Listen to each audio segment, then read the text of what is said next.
మహిళా సంఘాల సభ్యులకు ఇచ్చే రుణాలను మహిళలు సద్వినియోగం చేసుకోవాలని 26 కోట్ల రూపాయల వడ్డీ లేని రుణాలను అందించడం జరుగుతోందని మేడారం జాతర సమయంలో జాతీయ రహదారికి ఇరువైపులా మహిళా సంఘాలకు ఫుడ్ కోర్టు ఇతర దుకాణాలకు వ్యాపారాలకు ప్రత్యేక అనుమతి ఇస్తున్నామని రాష్ట్ర పంచాయతీరాజ్ గ్రామీణాభివృద్ధి గ్రామీణ నీటి సరఫరా మహిళా శిశు సంక్షేమ శాఖ మంత్రి దనసరి అనసూయ సీతక్క అన్నారు. ఇక ములుగు జిల్లాలోని మల్లంపల్లి మండల కేంద్రంలో మండల పరిధిలోని మహిళా సంఘాలకు రాష్ట్ర పంచాయతీరాజ్ గ్రామీణాభివృద్ధి గ్రామీణ నీటి సరఫరా మహిళా శిశు సంక్షేమ శాఖ మంత్రి ధనసరి అనసూయ సీతక్క గ్రంథాలయ సంస్థ chairman Ravichander market committee chairman Rega Kalyani ఆత్మ కమిటీ చైర్మన్ రవీందర్ రెడ్డిలతో ఇందిరమ్మ చీరలను పంపిణీ చేశారు.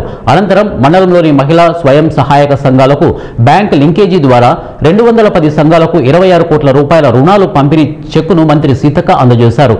ఈ సందర్భంగా మంత్రి అనసూయ సీతక్క మాట్లాడుతూ మహిళలు అన్ని రంగాలలో అభివృద్ధి పదంలో దూసుకుపోతున్నారని ప్రజాప్రభుత్వం ఏర్పడిన మొదటి నుంచి తెలంగాణ మహిళలకు అధిక ప్రాధాన్యత ఇస్తూ బ్యాంక్ లింకేజీ ద్వారా వడ్డీ లేని రుణాలను అందిస్తున్నామని ఈ రుణాలను మహిళా సంఘాల సభ్యులు సద్వినియోగం చేసుకుంటూ వ్యాపార రంగాలలో ఆర్థికాభివృద్ధి సాధించాలని ఆకాంక్షించారు.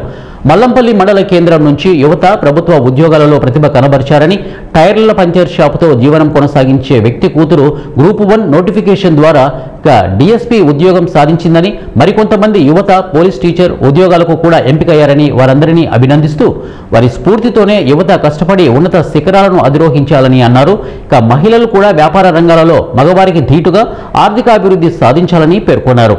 మేడారం జాతర సమయంలో వేలాది మంది భక్తులు జాతరకు వస్తూ ఉంటారని ఈ సందర్భంగా జాతీయ రహదారికి ఇరువైపులా ఫుడ్ కోర్ట్స్ దుకాణాలు వ్యాపారాలు ఏర్పాటు చేసుకునేందుకు ప్రభుత్వం ప్రత్యేకంగా అనుమతి ఈ అవకాశాన్ని మహిళలు సద్వినియోగం చేసుకోవాలని అన్నారు. ఈ కార్యక్రమంలో డిఆర్డీఓ శ్రీనివాసరావు ప్రజాప్రతినిధులు మహిళా సంఘాల సభ్యులు సంబంధిత అధికారులు తదితరులు పాల్గొన్నారు. ఈ భూమి మీద ఉన్న మగవాళ్ళతో సమానంగా మేము కూడా ఉన్నాము. మా ఆడవాళ్ళు కూడా అంతరిక్షంలో పోతున్నారు.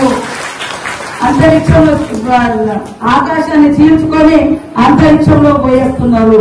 కాబట్టి ఆడవాళ్ళు ఏం తక్కువ కాదు. కానీ అమ్మ లేకుంటే సృష్టి లేదు. అమ్మ లేకుంటే ఆడవాళ్ళు లేకుంటే సమాజమే లేదు, జనాభే ఉండదు. కాబట్టి మొన్నటికి మొన్న మన గవర్నమెంట్ వచ్చినాక 12 ఏళ్ల తర్వాత ఒక ఉద్యోగాల నోటిఫికేషన్ మన గవర్నమెంట్ రేవంత్ రెడ్డి గారు రాగానే 75,000 మందికి ఇచ్చిర్రు. దాదాపు ఇక్కడ చాలా మందికి మల్లంపల్లి మండలంలో కూడా నాకు తెలిసే 5-6 టీచర్లు అయినరు, కానిస్టేబుల్ అయినరు, ఒక అమ్మాయి డిఎస్పీ అయింది. డిఎస్పీ కూడా ఇక్కడ నుంచి అయింది. వాళ్ళ నాన్న ఏం పని చేస్తాడు? టైర్ పంచర్, టైర్ కొట్టు కదా, టైర్ల షాప్. మీకు